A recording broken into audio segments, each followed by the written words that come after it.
Мерзкий был скрипт. Всем привет! Сегодня расскажу, как я в домашних условиях поборол вот этот вот скрипт вот таких вот толкателей. Давайте посмотрим. Дверца у нас имеет радиус. И именно из-за этого появляется такой скрипт.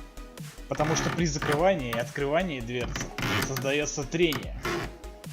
Когда при прямой дверце этого трения просто не будет. Всему виной вот этот вот силиконовый или резиновый наконечник.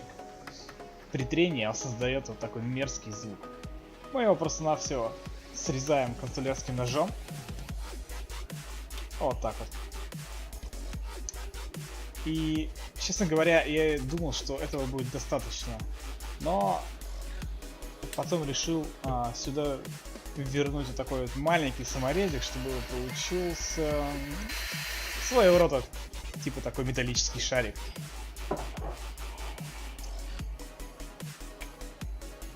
Вот в эти канавки надо добавить смазки. Ну, я так подумал. И вот здесь вот, где еще пружинку видно, тоже добавить смазки. Отлично. Все лишнее протираем тряпочкой и устанавливаем на место.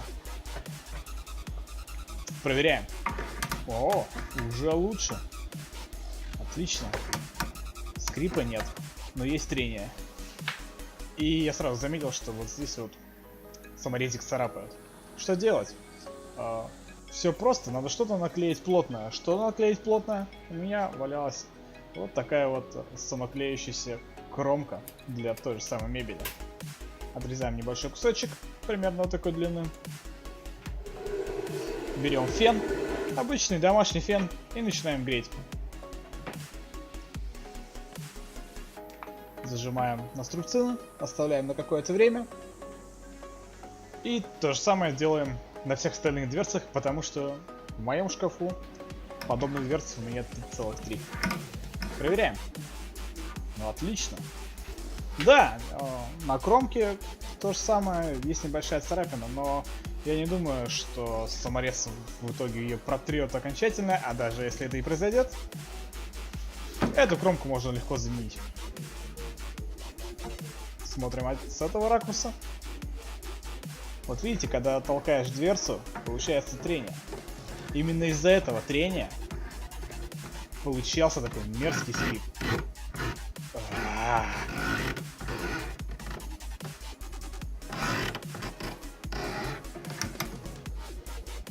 По-моему, разница налицо.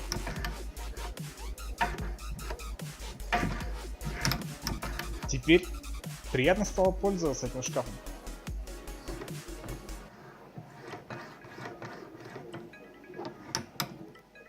Всем спасибо за просмотр. У кого подобная проблема, можете пользоваться. Вообще, конечно, можно вместо саморезика установить туда какой-нибудь металлический шарик, что-то типа от роликового подшипника. Но у меня его дома не было, поэтому я сделал, как говорится, из того, что было. Всем спасибо, всем пока.